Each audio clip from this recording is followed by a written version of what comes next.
Well, welcome to another BitSocket video for Metal Gear Solid month, and we're doing a wee special review of a board game this time.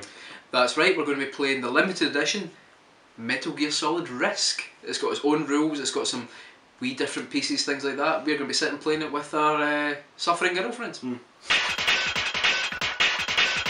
first thing you notice about the Metal Gear Solid Risk board is that it's just a sheer fan service for all us guys that love Metal Gear Solid and love sneaking about the bedroom thinking I'm a Solid Snake. I'm Solid Snake actually in my spare time, so I don't need a board to pretend that I'm Solid Snake, so there's one to me, Joe.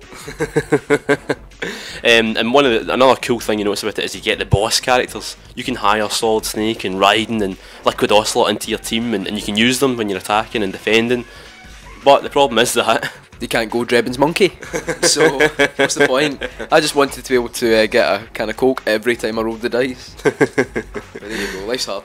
But no, the boss characters do kind of ruin it a bit, because you end up, I don't know, you feel a bit, you feel kind of bad when you're attacking with them. So in this turn, I'm taking on Scott in Australia with Liquid Ocelot, and he's got Solid Snake in his team. I'm defending. Right, so 1. I get 5. Right, yes. Next one. 3. So I get 5. 4. I get 5. 5. I hate these boss characters. Right. And just like in the game. No, in fact, not just like in the game. So, in the opposite of the game. No, opposite of the game, Snake loses. In fact, that happens a lot in the game. Snake does lose a lot. If you've played Risk before, chances are 5 and 1.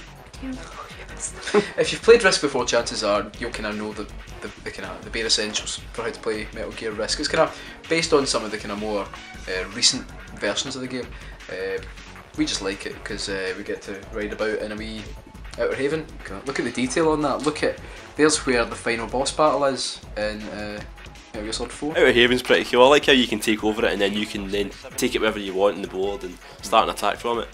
It's a shame the boss is kind of getting away a bit, because stuff like that, and the Drebin cards as well. Drebin cards, which to those of you who have not played it, the Drebin cards essentially are just like little kind of chance cards throughout. You kind of pay to use them. It's like community chest. Here's my favourite here. It's Metal Gear Rex, which you can play at the start of your turn, but you have to possess the PAL key. This PAL key. This PAL key, that the chances of me ever having both of these two cards and being able to use them are so astronomically high, I might as well stuff them in the bin. As a Metal Gear Solid fan, I can't help but love Metal Gear Solid Risk. Well, that's it, and it's a real shame that it's kind of hard to get over here as well, because there's a lot of Metal Gear fans I'm sure would like to have. It's worth playing. It's definitely worth buying if you're a fan of Metal Gear Solid and a fan of playing Risk. Or just a fan of, you know, putting a board game out in the middle of your bedroom floor and rolling about on it, putting the wee boat on your chest hair and doing things like that. So it's cracking if you want to do sexy things with board games. What was the question?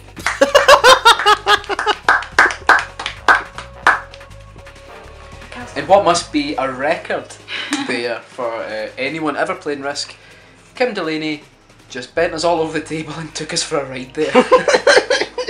Do you have anything you want to say to the audience, Kim? No. Oh, well, after losing that game, and probably every other game we're ever going to play with this board, we've learnt a few important life lessons. One of them is never ever, ever ever, ever ever play a board game with Joe's girlfriend. Because she will win. She will win in record time. That wasn't even an hour.